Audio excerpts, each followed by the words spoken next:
को क्या है, चूँकि इनकी लोकप्रियता लगातार गिरती जा रही है, इनकी साख गिरती जा रही है, तो अब इन्होंने एक नया शगुफ़ा छोड़ा है और अब ये घूम-घूम के सभाओं में बोलेंगे कि देखिए मैं तो स्वाधीनता सेनानी का पुत्र हूँ, मेरी रगों में तो स्वाधीनता सेनानी का खून दौड़ता है, मेरे पिता ने तो भारत माता के लिए सर्वस्व न्यौछावर कर नमस्कार दर्शकों, मेरा नाम है विकास कुमार। आप देख रहे हैं फर्स्ट न्यूज़ बिहार।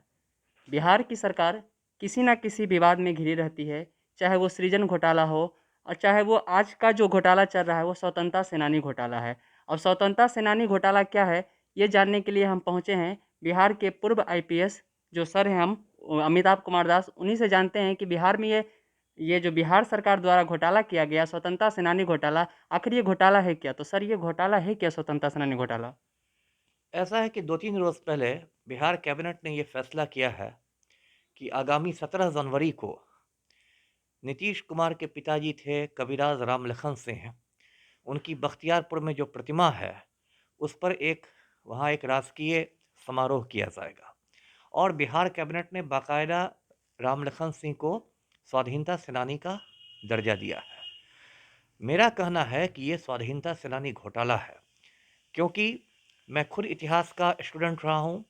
आज़ादी की लड़ाई पर मैंने दर्जनों किताबें पढ़ी हैं, मैंने गूगल पर भी काफ़ी सर्च किया है और पूरी मैंने पूरे अध्ययन में कहीं भी नहीं पाया कि ये रामलखन सिंह जो थे, उनका स्वाधीनता संग्राम में कोई योगदान था। सबसे बड़ी बात जो है, इस किताब को मैं आपके दर्शकों को दिखाना चाहता हूँ। इस पुस्तक का नाम है अगस्त क्रांति और ये सबसे प्रामाणिक पुस्तक है। बिहार में जो भारत छोड़ो आंदोलन हुआ था 1942 में, ये 400 पन्नों की किताब है, मोटी किताब है और इस किताब की महत्ता इसी में कि इसकी भूमिका देश रत्न डॉक्टर राजेंद्र प्रसाद ने लिखी है ना? और राजेंद्र बाबू की लिखी हुई भूमिका है। इसको बिहार सरकार ने ही प्रकाशित किया है, ये अभिलेखागार से प्रकाशित है और ये अत्यंत प्रामाणिक किताब है। कई दिनों से मैं इस पुस्तक का अध्ययन कर रहा हूँ, दिन-रात अध्ययन कर रहा हूँ और अब तक मुझे कविराज रामलखन सिंह का इसमें नामो-निशान नहीं मिला है। तो जब सबसे प्रामाणिक किताब में ही रामलखन सिंह की कोई चर्चा नहीं है, तो ज़बरदस्ती कि सिर्फ़ मुख्यमंत्री के वो पूज्य पिता थे, इसलिए उनको ज़बरदस्ती स्वाधीनता सेनानी घोषित कर दिया जाए, ये एक घोटाले के अलावा कुछ नहीं है और ये सच्चे स्वाधीनता सेनानियों का अपमान है।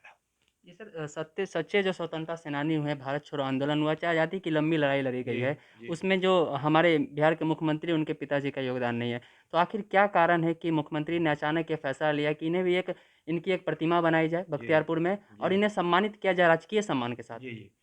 देखिए, ये जो मुख्यमंत्री है नीतीश कुमार, ये बहुत बड़ा, अब मैं कह लीजिए कि नौटंकीबाज़ है। अब इनको क्या है, चूँकि इनकी लोकप्रियता लगातार गिरती जा रही है, इनकी साख गिरती जा रही है, तो अब इन्होंने एक नया शगुफ़ा छोड़ा है और अब ये घूम-घूम के सभाओं में बोलेंगे कि देखिए मैं तो स्वाधीनता सेनानी का पुत्र हूँ, मेरी रगों में तो स्वाधीनता सेनानी का खून दौड़ता है, मेरे पिता ने तो भारत माता के लिए सर्वस्व न्यौछावर कर दिया। तो ये डायलॉग मारेंगे अब नीतीश कुमार सभाओं में जाकर और इनके जो चमचे हैं, जो इनके कार्यकर्ता हैं, वे भी इसी डायलॉग को दोहराएँगे। तो पूरी तरह राजनीतिक फ़ायदे के लिए ये स्वाधीनता सेनानी घोटाला किया जा रहा है। इसका मतलब है कि जो मुख्यमंत्री हुए राजनीतिक फ़ायदे उठाने के लिए जो आगामी चुनाव होगा विधानसभा या लोकसभा उसमें अपने पिताजी का नाम का इस्तेमाल करेंगे। लेकिन जहाँ तक देखने को मिलता है बिहार के मुख्यमंत्री के बारे में, तो अपने परिवार को तो वंशवाद से, तो जिस तरह से आरजेडी है, वंशवाद की ओर बढ़ रही है, उनका बेटा लोजपा पार्टी है वो भी, लेकिन बिहार के मुख्यमंत्री के जो पुत्र हुए निशांत उनका नाम हुआ, वो अपने पिता से काफ़ी अलग रहते हैं, राजनीति से अलग रहते हैं। फिर ऐसा क्यों कि मुख्यमंत्री ने अपने पिता को ही राजनीति में ला दिया? उन एक स्वर्गीय पिता को राजनीति के लिए क्या इस्तेमाल कर रहे हैं? बिल्कुल, वो भुला रहे हैं अपने पिता को और मैं आपको ये भी बता दूँ, दर्शकों को बताऊँगा कि जो नीतीश कुमार के पिता थे, चूँकि अब दुनिया से गुज़र चुके हैं, मैं उनके बारे में कोई ख़राब बात नहीं कह रहा। लेकिन नीतीश कुमार के पिता जो थे रामलखन सिंह, वो एक छोटे-मोटे वैद्य थे, है ना? और छोटे-छोटे कस्बों में, गाँव में ऐसे जो वैद्य होते हैं, वो पुड़िया बाँध के दवाएँ देते हैं। तो ये पुड़िया बाँध-बाँध के लोगों में दवाएँ देते थे। कितने बड़े वैद्य थे, कितनों का इलाज किया, ये भी मुझे नहीं मालूम। लेकिन ये छोटे-मोटे वैद्य थे, पुड़िया में दवा बाँटते थे। अब अचानक ज़बरदस्ती उनको थोपा जा रहा है कि नहीं, स्वाधीनता सेनानी है। मैंने तो कल एक वीडियो बनाया, उसमें मैंने कहा कि ये इतिहास के साथ खिलवाड़ है। कल बिहार के बच्चों को ये पढ़ाया जाएगा कि ताजमहल का निर्माण शाहजहां ने नहीं, नीतीश कुमार के बाबूजी ने करवाया था। तो ये तो इतिहास के साथ खिलवाड़ है, इतिहास की टांग तोड़ने के बराबर है। आज मैंने देखिए आरटीआई, सूचना के अधिकार के तहत आरटीआई में एक कारा विभाग को, जेल विभाग को एक आवेदन दिया है, क्योंकि नीतीश कुमार के कुछ चमचे बराबर बोलते हैं कि नहीं नहीं उनके पिताजी तो जेल गए थे, जेल गए थे। तो मैंने कारा विभाग से पूछा है, अब तो इसका जवाब लिखित रूप में उन्हें देना पड़ेगा कि नीतीश कुमार कब जेल गए, और सॉरी नीतीश कुमार के पिताजी कब जेल गए, वो जेल में कितनी अवधि के लिए रहे, वो किस जेल में रहे और किस मुकदमे के सिलसिले में गए। इन चारों बिंदुओं पर मैंने कारा विभाग से सवाल किया है। तो और ऐसी भी मुझे जानकारी मिली है कि एक पटना हाई कोर्ट के वकील हैं कौशलेंद्र नारायण जी, वो इस पूरे मामले पर सोमवार को पटना हाई कोर्ट में पीआईएल करने जा रहे हैं, जनहित याचिका दायर करने जा रहे हैं, और वो भी कहेंगे कि एक फर्जी स्वाधीनता सेनानी को बनाकर सरकार के पैसे से, यानी कि जनता के पैसे से एक समारोह किया जा रहा है, उस पर हाई कोर्ट रोक लगाए। जी। जी सर, 16 साल से एक विकास पुरुष के रूप में रहा है और उन्होंने कभी भी अपने परिवार को नहीं लाया। जैसे मैंने निशांत का नाम लिया और उनकी संपत्ति की हम बात करें तो मुख्यमंत्री के पास पूरी संपत्ति 56.3 लाख के आसपास उनकी पूरी संपत्ति है। दिल्ली में उनका 1000 प्लॉट का ज़मीन है, तो बहुत ही कम। लेकिन उनके पुत्र का जो ज़मीन है उनसे 4 गुना ज़्यादा है। जबकि ऐसा भी है कि उनके पुत्र राजनीति से अलग रहते हैं। तो विकास पुरुष हैं नीतीश कुमार और कह सकते हैं कि इनका संपत्ति भी काफ़ी कम है। तो फिर उनके पुत्र का संपत्ति अधिक है। क्या इसमें भी आपको घोटाला लगता है? नहीं नहीं, पहली बात तो ये विकास पुरुष नहीं है, ये विज्ञापन पुरुष है ना? सारे अखबारों में करोड़ों रुपए के विज्ञापन छपवा देने से कोई विकास पुरुष नहीं हो जाता, ये विज्ञापन पुरुष है। नीतीश कुमार के कार्यकाल में बिहार के इतिहास का सबसे बड़ा घोटाला हुआ है, सृजन घोटाला। 2,500 करोड़ रुपए का घोटाला है ये। चारा घोटाला जो था वो 900 करोड़ रुपए का घोटाला था, सृजन घोटाला 2,500 करोड़ रुपए का घोटाला है। और कायदे से नीतीश कुमार को अभी बेऊर जेल में चक्की पीसनी चाहिए थी, कायदे से।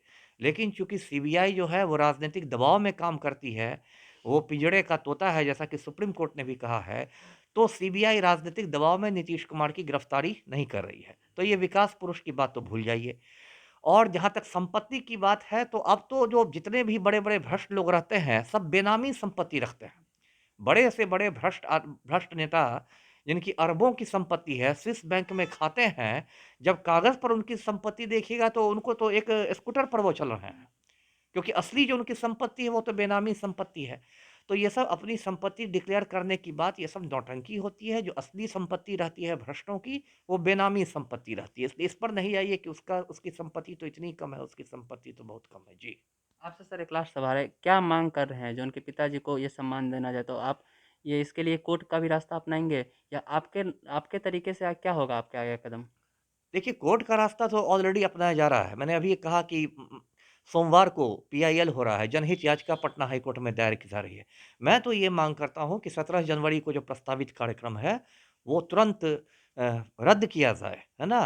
और बिहार सरकार को चाहिए कि इस पर एक प्रतिवेदन जारी करे, जिसको आप श्वेत पत्र कह सकते हैं, व्हाइट पेपर जारी करे, क्योंकि हम लोग जानना चाहते हैं कि भाई उन्होंने कौन इतना बड़ा योगदान कर दिया। जो सच्चे स्वाधीनता सेनानी हैं वो तो दाने-दाने के लिए मोहताज हैं, वो तो कहीं-कहीं बीमारी से मर रहे हैं या मर चुके हैं, और एक फर्जी स्वाधीनता सेनानी का महिमा मंडन हो रहा है, तो ये बहुत दुर्भाग्य की बात है। इसलिए पहली माँग तो मेरी है कि अभी 17 जनवरी का कार्यक्रम तुरंत रद्द किया जाए। जी। जी सर, धन्यवाद सर। जैसा कि सर ने बताया कि बिहार में जो बिहार सरकार है, वो फर्जी स्वतंत्रता सेनानी का जो आगे अपने राजनीति में यूज़ करने जा रही है, अपनाने जा रही है, उससे भारत के जो तमाम स्वतंत्रता सेनानी हैं, उसका अपमान होगा।